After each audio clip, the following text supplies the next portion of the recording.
In any war, there are individuals whose very existence is more critical than an entire division. They are the brains, the symbol, and the very soul of the war machine. For the Japanese Empire in World War II, no one was greater than this man, Admiral Isoroku Yamamoto. He was the architect of the attack on Pearl Harbor, a lightning strike that crippled the United States Pacific Fleet. He was the commander-in-chief of the combined fleet, the most powerful naval force Japan had ever assembled. But it was precisely this stature that made him target number one in the most daring and precise revenge operation ever conducted. This is the story of Operation Vengeance, the ambush and death of Admiral Yamamoto in April 1943. Part 1. The context and the intelligence gift. By early 1943, the tide of the Pacific War was turning. The bloody Guadalcanal campaign had just concluded with an Allied victory.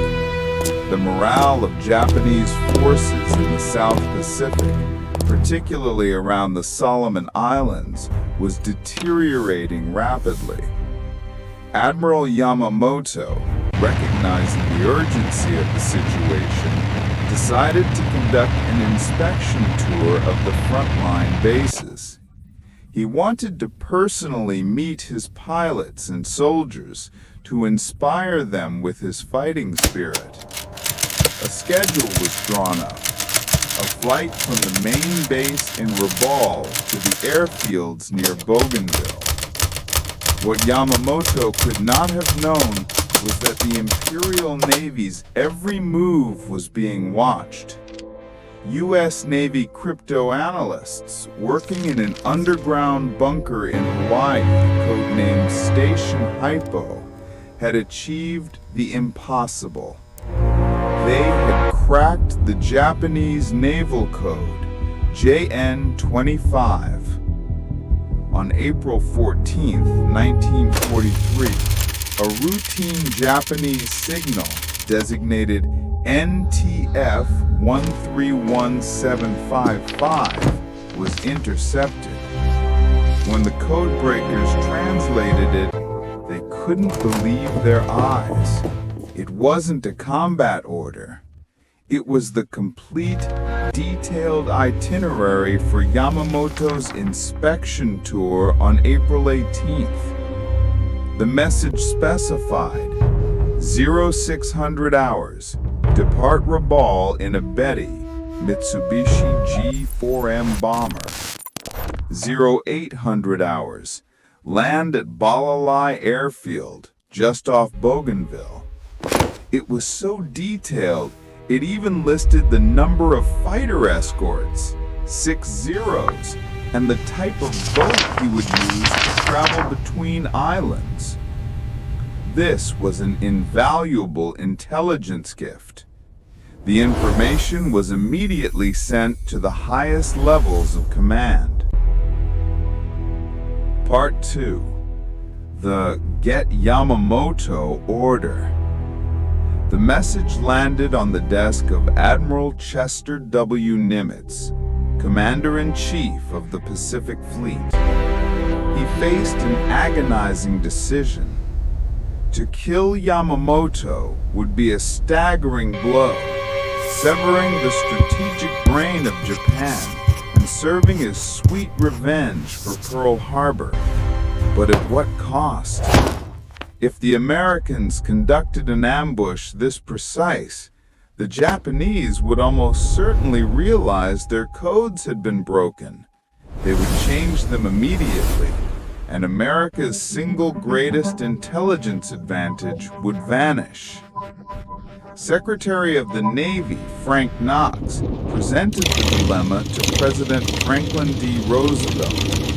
According to sources, Roosevelt simply said, "Get Yamamoto."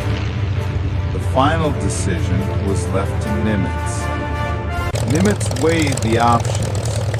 He concluded that the value of eliminating Yamamoto outweighed the risk of compromising the code. The order was given. A top-secret mission was launched with an unmistakable name: Operation Vengeance. But how to execute? Bougainville was over 400 miles, about 640 kilometers, from the nearest American air base at Henderson Field, Guadalcanal, a distance deep inside enemy territory. Part 4. Attack over Bougainville. For more than 2 hours, the P-38 pilots strained in their hot cockpits, skimming the waves. They flew a wide, looping arc to the west to avoid Japanese-held islands. 09:33 a.m. They had reached the calculated intercept point. Major Mitchell glanced at his watch. They were perfectly on time, just 1 minute ahead of Yamamoto's schedule. And then a pilot broke radio silence. Bogey, 11 o'clock. Against the sky ahead of them, exactly as the intelligence had promised, were 2 dark green Mitsubishi G4M bombers escorted by 6 small but nimble A6M0 fighters. Yamamoto was in the lead Betty, tail number 323.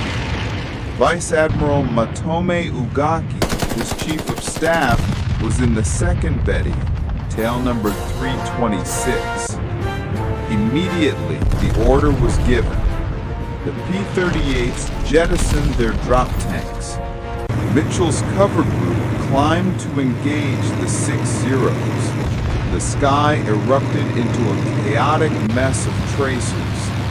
The kill group dove on the 2 bombers.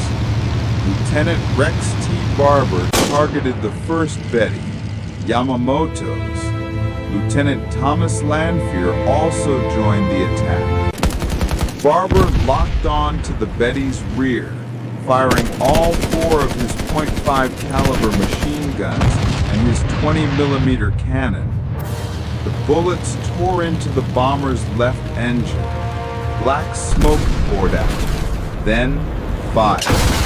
The left engine exploded. The plane carrying Admiral Isoroku Yamamoto had slammed into the jungles of Bougainville. Meanwhile, the second Betty, carrying Vice-Admiral Ugaki, was also under heavy attack.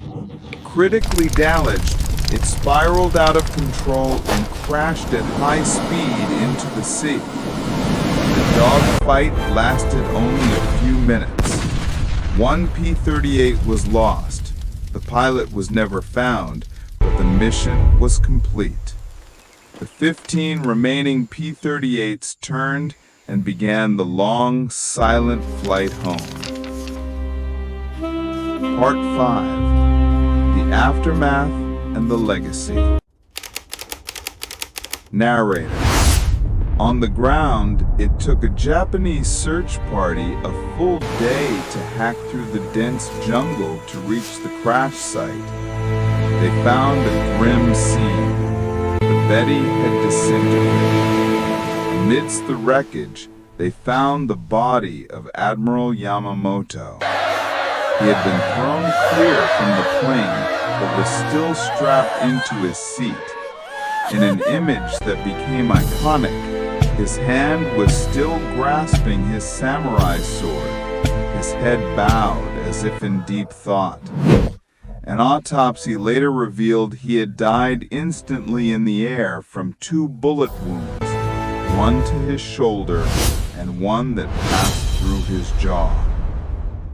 As for the second plane, it had crashed into the ocean. But unlike Yamamoto, Vice-Admiral Ugaki had miraculously survived.